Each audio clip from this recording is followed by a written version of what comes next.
Assalamualaikum dan selamat sejahtera. Pada hari ini kami akan membentangkan berkaitan dengan buli, di mana buli merupakan satu perkara yang tidak asing lagi dalam kalangan masyarakat pada zaman sekarang. Tindakan buli yang menyebabkan kecederaan ini boleh dituduh mengikut Seksyen 323 dan 324 dan kesalahan berkaitan dengan perkataan atau isyarat yang bermaksud mengaibkan kehormatan seseorang di bawah Seksyen 209 Kanun Keseksaan. Manakala bagi kesalahan di bawah Seksyen 324 pula, hukuman penjara hingga 7 tahun dan denda juga boleh dikenakan mengikut Seksyen 325. Terdapat pelbagai jenis buli, iaitu buli fizikal, buli secara lisan, buli secara mental dan yang terakhir sekali ialah buli cyber. Objektif kajian ini dilakukan adalah bagi mengenal pasti buli yang berlaku dalam kalangan pelajar universiti. Selain itu, mengenal pasti kaedah yang sesuai untuk menangani masalah buli, dan yang terakhir sekali ialah mengisi operasi bagi kajian ini ialah buli, iaitu di mana buli dari kajian Nur Junainah Muhammad Isa dari Universiti Malaysia Sabah menyatakan bahawa buli merupakan satu perbuatan negatif yang dikenakan seseorang yang lebih kuat atau berkuasa terhadap seseorang yang lebih lemah atau kurang berkuasa secara berulang kali. Seterusnya, menurut beliau juga, buli ini berkemungkinan dilakukan secara individu ataupun secara berkumpulan, di mana wujudnya ketidakseimbangan kuasa yang menyebabkan mangsa gagal untuk mempertahankan diri mereka. Saya akan teruskan kepada yang seterusnya. Assalamualaikum, nama saya Muhammad Akmal bin Muhammad Zaki, nombor matrik 1914-20048. Saya akan menerangkan tentang design.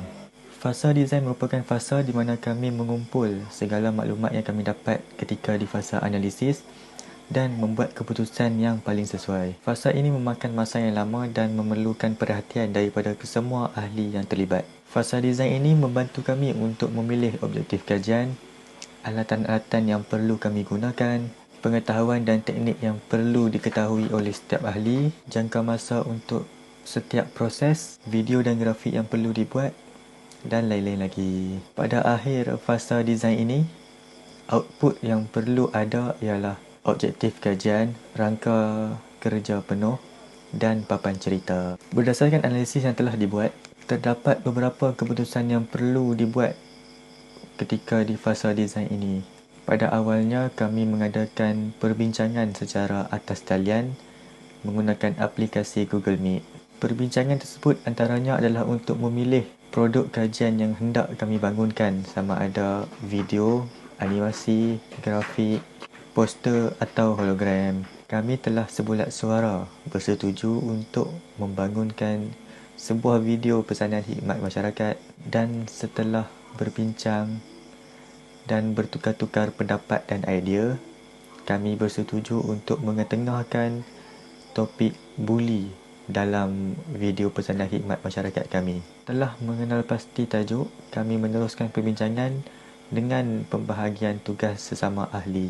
Hal ini bagi memastikan projek dapat dijalankan dengan lancar. Perbincangan yang kedua telah kami jalankan secara atas talian juga melalui aplikasi Google Meet bagi menyiapkan jalan cerita penuh dan menetapkan watak yang akan dibawa oleh para pelakon. Kami juga telah berbincang dan menetapkan tarikh dan masa untuk menjalankan penggambaran. Sepanjang proses untuk menyiapkan projek ini, kami sering mendapatkan komen dan pendapat pensyarah bagi memastikan segala-galanya berjalan mengikut kehendak pensyarah dan bertepatan dengan objektif kajian projek tersebut. Sekian saja daripada saya serahkan pembentangan kepada ahli kumpulan saya yang seterusnya.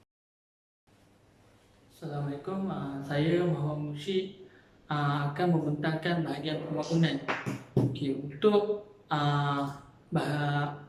merekod video, kami menggunakan kamera DSLR 2000D untuk merekod segala scene-scene yang ada dalam video PSA tersebut.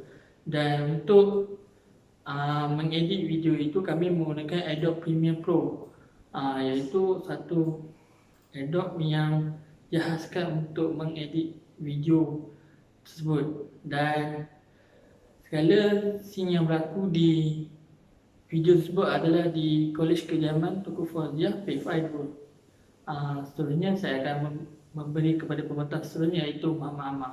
Untuk pelaksanaan pula, produk kami akan ditayangkan pada platform media sosial seperti Instagram, Facebook dan juga TikTok. Kami juga menggunakan platform YouTube sebagai platform untuk menayangkan video PSA Bully ini. Okey, seterusnya waktu penayangan produk kami adalah tidak tetap kerana berdasarkan platform-platform tertentu mempunyai algoritma yang berbeza. Justru itu waktu untuk melaksanakan ataupun menayangkan video ini adalah berbeza. Dan cara-cara untuk mendapatkan penonton adalah dengan menggunakan hashtag-hashtag yang berbeza dan juga menggunakan caption-caption yang berbeza. Okey, terima kasih. Assalamualaikum. Saya akan membentangkan tentang penilaian tentang video kami yang kami lakukan itu. Dan untuk mengetahui keberkesanan video kami menemubual 2 orang pensyarah, iaitu Tengku Kastriafuddin yang merupakan tenaga pengajar di ICOM dan Miss Safino Chan yang merupakan tenaga pengajar bagi bahasa asing iaitu bahasa Jerman. Bagi pendapat sekas, mesej yang ingin disampaikan senang untuk difahami, akan tetapi mesej bully yang itu kurang terperinci mengenai bully apa yang dialami oleh orang tersebut. Bagi pendapat Miss Sifinur Chin pula, untuk jumlah keseluruhan ianya hanya bagi 6.5% dan dari segi konten ianya mudah difahami, tapi dari segi editing kurang memuaskan. Itu saja daripada saya. Sekian, terima kasih.